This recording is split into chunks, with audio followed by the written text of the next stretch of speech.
And we're kicking off today with AEW, as the much-anticipated third Blood and Guts match is now just 1 week away. Ahead of last night's Dynamite, it was announced that the fifth member for both the Blackpool Combat Club and the Elite would be revealed, and both teams delivered in a major way. During Dynamite, it was revealed that PAC will be joining the BCC's Claudio Castagnoli, Wheeler Yuta, and Jon Moxley, as well as Konosuke Takeshita, in a huge score for the team. As for the Elite, the rumors of Kota Ibushi's involvement in the match turned out to be true, and he will join his former tag partner Kenny Omega, the Young Bucks, and Hangman Page inside the cage. This is quite the get for AEW, as it's been reported that WWE has had their eye on Ibushi for some time and were still of interest as of May in this year. Ibushi himself had said he'd enjoy doing training work with WWE as well as a handful of matches, but if that ever happens, it won't be until after his role with AEW next week. Whether Ibushi sticks around for more matches after Blood and Guts, that remains to be seen. And what do you think to him and PAC in the match? Let us know in the comments. While being worthy of a pay-per-view, next week's Blood and Guts show will be a special episode of Dynamite, as AEW only has a handful of major events each year.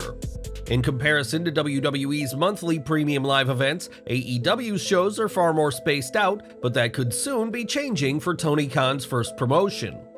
When sources from Warner Bros. Discovery spoke to Fightful Select, they confirmed that one major proposal is for AEW to host pay-per-views every month, something WBD are very eager to see.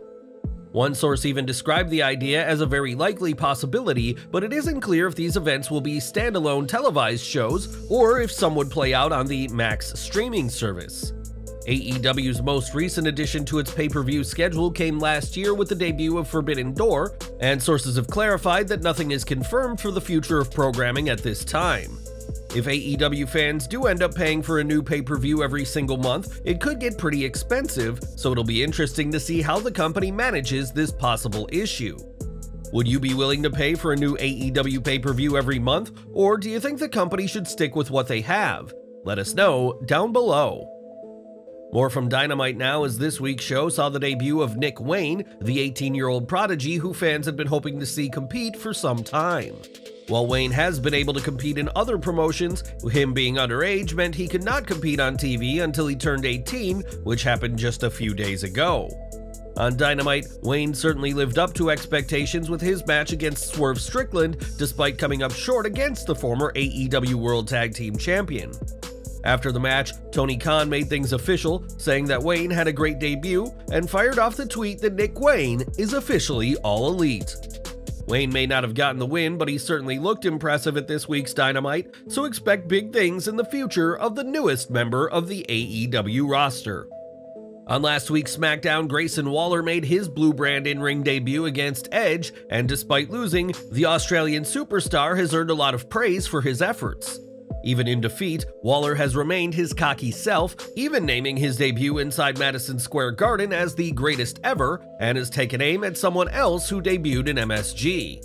In a social media video, Waller trolled The Rock's debut at Survivor Series 1996, saying the smiling, happy-to-be-there Rocky Maivia character was complete and utter cringe. This moment would catch the attention of the Great One himself, who admitted his ring attire was cringe when he debuted, and said it was actually the idea of his future nemesis, Triple H. Taking aim at Waller, The Rock said that sounding like a jabroni's balloon knot is even more cringe, and mocked the Australian superstar as an outback jackoff. Waller has certainly caught the attention of the very top names in wrestling, with The Rock joining John Cena and Edge, and in response, the Aussie invited The Rock to be a guest on his show. WWE is always eager to get The Rock back for anything, and would you be interested in a match between these two down the line? Sound off in the comments. Waller is just one of several WWE superstars to call Australia home, with Indy Hartwell, Bronson Reed, and Women's World Champion Rhea Ripley all coming from down under. Earlier this year, it was reported that WWE had been in talks with the local government about hosting an event in Australia, and it appears that plans are in motion. Speaking to The Footy, Reed explained that he'd heard rumblings of WWE doing a tour in October, but heard plans may have been nixed, and is now hoping for a tour in early 2024. The former North American champion added that he'd like to see a premium live event in the Adelaide Oval, which may be a genuine possibility given WWE's recent success. With shows like Backlash and Money in the Bank, events held outside WWE's usual locations do very well, and Australia has a huge WWE fan base according to recent metrics. Whether that leads to a premium live event in the country, that remains to be seen, but don't be surprised if the Australians get a chance to shine in their homeland in the not-too-distant future. In June of last year, mere months after his debut for AEW, Jeff Hardy was arrested for the third time in a decade for driving under the influence.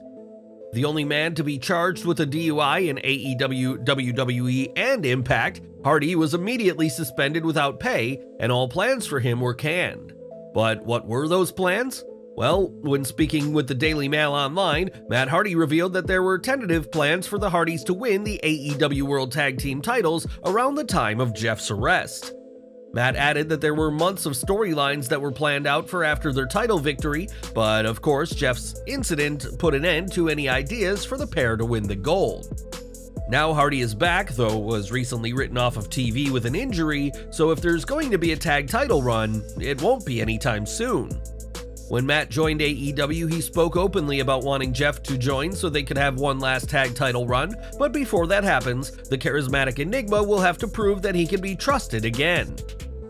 We've got some sad news to report now, as former WWE superstar Mike Halac has died at the age of 55.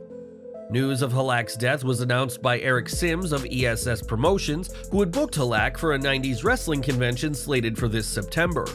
Halac is best known for his time in the WWF as the intriguing Mantar, a staple of the company's new generation, but returned in 1996 briefly as the unnamed bodyguard of Goldust. Returning the next year as Tank of the Truth Commission, Halac would never taste gold in WWE, but would hold the USWA Unified Heavyweight title on one occasion.